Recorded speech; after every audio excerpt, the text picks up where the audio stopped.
Assalamualaikum warahmatullahi wabarakatuh. Di sini kami akan mempresentasikan mengenai lunturnya nilai-nilai Pancasila di tengah kemajuan iptek.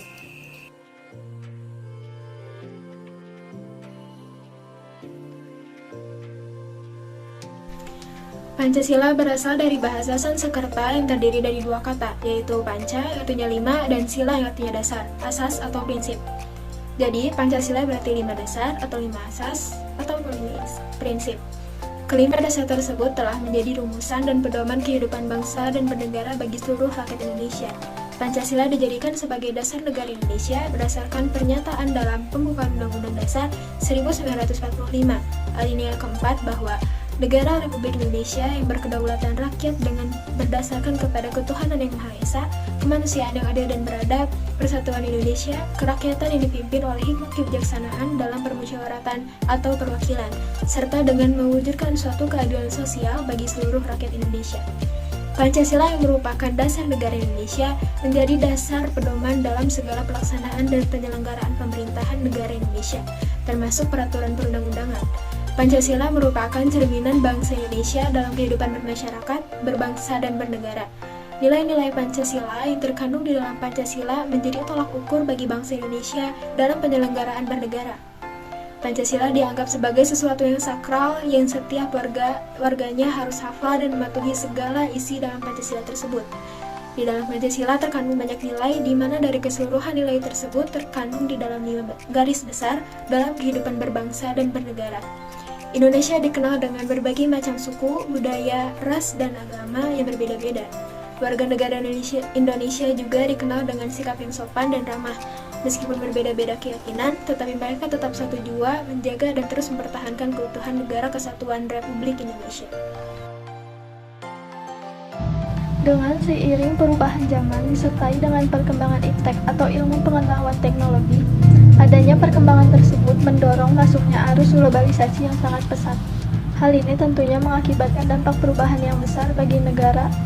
Dengan perkembangan iptek ini juga memberikan dampak terhadap masyarakat, terutama generasi muda yang mulai hilang rasa nasionalismenya. Perkembangan iptek ini memiliki dua dampak positif dan dampak negatif. Dampak positifnya yaitu perkembangan teknologi dan pengetahuan semakin maju dan berkembang. Sedangkan untuk dampak negatif, salah satunya yaitu masuknya budaya asing yang mempengaruhi hidup masyarakat menjadi lebih ke barat-baratan, yang membuat lunturnya nilai-nilai budaya dan Pancasila, serta lunturnya sikap sopan dan santun. Kemajuan teknologi berdampak pada gaya hidup masyarakat yang mempengaruhi pola interaksi antar manusia berubah.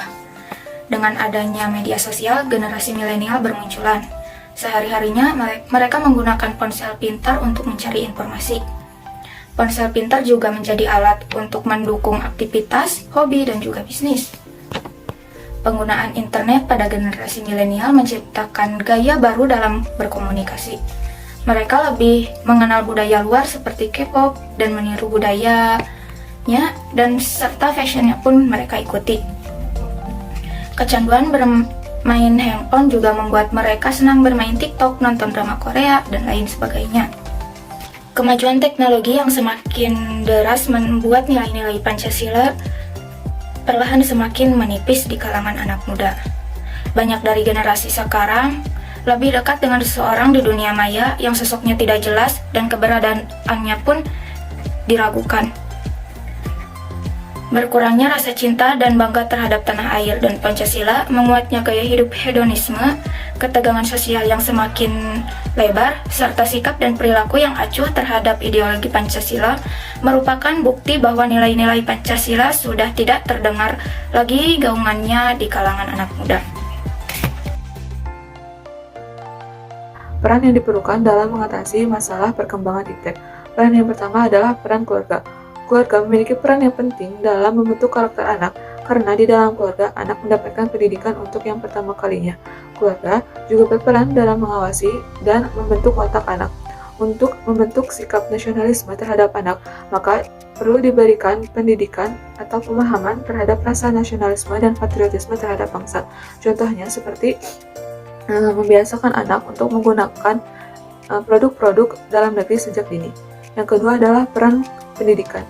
Peran pendidikan itu memberikan pendidikan Pancasila dan kewarganegaraan dan memberikan materi mengenai bela negara, juga menanamkan sikap cinta terhadap tanah air terhadap siswa.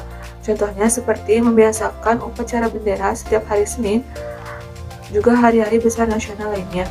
Juga memberikan pemahaman moral terhadap siswa agar siswa terjauh dari hal negatif di luar sana. Yang ketiga adalah peran pemerintah. Pemerintah sangat berperan penting dalam menumbuhkan sikap nasionalisme di generasi milenial karena pemerintah merupakan panutan bagi generasi milenial baik dari segi kebijakan dan peraturan yang diberikan. Beberapa hal atau kebijakan yang dapat membantu pemerintah dalam menumbuhkan sikap nasionalisme di kalangan generasi muda yaitu seperti memberikan atau mengadakan kegiatan yang dapat menumbuhkan sikap nasionalisme dan patriotisme terhadap bangsa. Contohnya yaitu mengadakan seminar dan